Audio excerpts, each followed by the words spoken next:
පපඩම් වලින් පුදුම හිතන කෑමක් හදාගන්න මං අද ඔයාලට කියලා දෙනවා. ඉතින් මේකට ප්‍රධාන වශයෙන් ඕන වෙනවා බිත්තර දෙකක්, ඒ වගේම පපඩම් ටිකක්. ලොකු පපඩම් ගන්නත් පුළුවන්, පොඩි එක ගන්නත් පුළුවන්. ඔයාටත් හිතාගන්න බැරි වෙයි. එහෙනම් අපි බලමු කොහොමද හදාගන්නේ කියලා. ඉස්සෙල්ලම මම බිත්තර දෙක භාජනයට දාගන්නවා. ඒකට හීනියට කපාගත්ත ලුණු ගෙඩියකින් භාගයක්, කරපිංචා ඉත්තක විතර කොළ, අමු මිරිස් කරලක්, ලුණු ගහක වගේ කොළ එකතු කරගත්තා.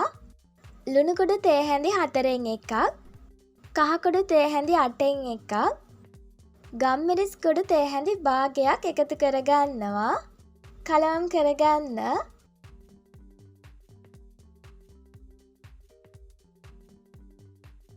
භාජනයක් ලෙපේ තියලා පොල්තල් මැස හැඳි දෙකක් වගේ දාගෙන රත් වෙන්න දෙන්න. පොඩ්ඩක් විතර බැදෙන්න දීලා මේ ඔම්ලට් එක පොඩි පොඩි කෑලි වලට කඩාය ගන්න. ඉතින් මේ විදිහට ගොඩක්ම ලේසියෙන් ඔයාලට පිරවුමක් හදාගන්න පුළුවන්. පපඩම් ටික අරගෙන මෙන්න මේ විදිහට වතුර වල ගිල්ලලා තියන්න විනාඩි 5ක් විතර.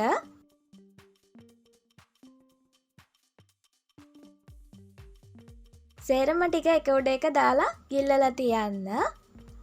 එකපාරම දාගන්න එපා, එකින් එක දාන්න මේ විදිහට. ඇල් වතුර අරගන්නේ. ඒ අතරතුර මම පිටි මිශ්‍රණයක් හදාගන්නවා. පාන් පිටි තේ හැන්දක් වගේ ඇල් වතුර චුට්ටක් දාලා දිය කළා ගන්න. මේ මිශ්‍රණය අපට ඕන වෙන්නේ අලව ගන්න. ඒ හින්දා ගොඩාක් දිය ගතියට හදාගන්න එපා. විනාඩි 5ක් විතර යනකොට පපඩම් ටික හොඳට පැගෙනවා. මේ බලන්න. එහාට මෙහාට නමන්න පුළුවන්. ඉතින් ඔන්න ඔය ගානට පපඩම් ටික පැගෙන්න ඕනේ. ඊට පස්සේ වතුර ටික හොඳට බේරෙන්න තියන්න. ලොකු පපඩම් අරගත්තට පස්සේ ගොඩක් ලොකුවට හදාගන්න පුළුවන්. එහෙම කැමති නැත්නම් මේ විදිහට දෙකට කපා ගන්න. පපඩම් වල වතුර ටික පොඩ්ඩක් පියදාලා ගන්න.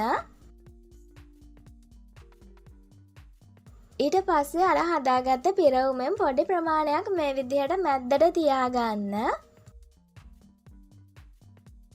දැන් පුළුවන් අර අලව ගන්න හදාගත්ත පිටි මිශ්‍රණය වටේට ගාලා අලව ගන්න. පපඩම් වල වතුර ගතිය ගොඩක් තිබ්බොත් එහෙම ඇලවෙන්නේ නැහැ.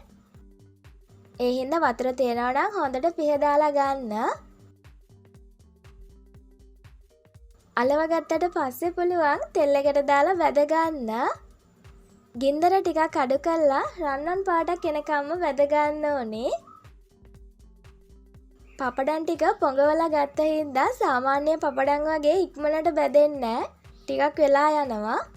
ඒ හින්දා ගින්දර ටිකක් අඩු කරගෙන බැද ගන්න රන්වන් පාටක් එනකම්ම. සමෝසා වගේ සමෝසා උනත් ඔයාලට හදාගන්න පුළුවන් මේ විදිහට. පිරවුම වෙනස් කරලා. හවස තේ වෙලාවට මොනවා හරි කටට සැරලා තිබ්බනම් කියලා හිතනතින් ඔයාට පුළුවන් මේ විදිහට ලේසි ක්‍රමයකින් කෑමක් හදාගන්න.